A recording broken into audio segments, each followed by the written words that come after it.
KCTV Jeju has reported that wild black goats were called for disease control. Now the island is finding peace as its habitat returns to its original beauty. There are even plans to transform the island into a theme park as well. Joseph Kim reports. Unsightly ragged nets are spread and hung along the hiking trails and walls of a house. They were set to fend off wild black goats. As hundreds of wild black goats used to graze on the hillsides, the peak area has been stripped of grass. Wild black goats have been everywhere on the island for over 40 years. Earlier this year, quarantine authorities confirmed an outbreak of Q fever on the animals on the island. Tens of goats were found dead from the disease. Authorities seized and killed all of the wild animals for disease control. Now, without the destructive animal, native vegetation is being restored and the island is ready for transformation. Community development projects, long delayed because of the wild goats, are expected to gain speed this year.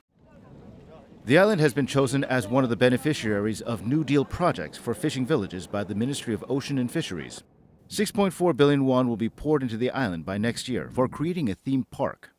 Local communities are planning to create flower gardens to attract visitors and farm crops to increase earnings of residents.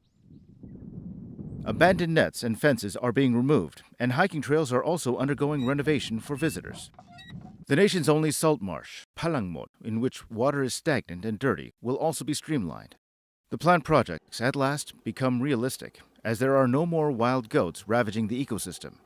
이제 염소가 없어졌고 하니 그 철저기를 또 없애가지고 이제 관광객들이 이제 비양도에 그래도 그 전국에 하나밖에 없는 그 희귀식물이라는 비양나무를 관람도 할 수 있게끔 해서 그 비양도의 좀 어떤 체류형 쪽으로 가게끔 볼거리를 이제 제공할 계획을 세우고 있습니다. 우도처럼 생각을 했는데 비양도는 너무 조용하고 힐링하기 좋다라는 말씀들을 많이 하시거든요. 그러니까 비양도가 이제 더 아늑해지고 볼거리도 많아지는 걸로 이제 전 더 좋아질 거라고 생각해요. Biyangdo, known as the Island of 1,000 Years, for decades experienced ruin from wild goats. As a long-time headache has been relieved, expectations for transforming the island into a tourist attraction are high in local communities. Joseph Kim, KCTV.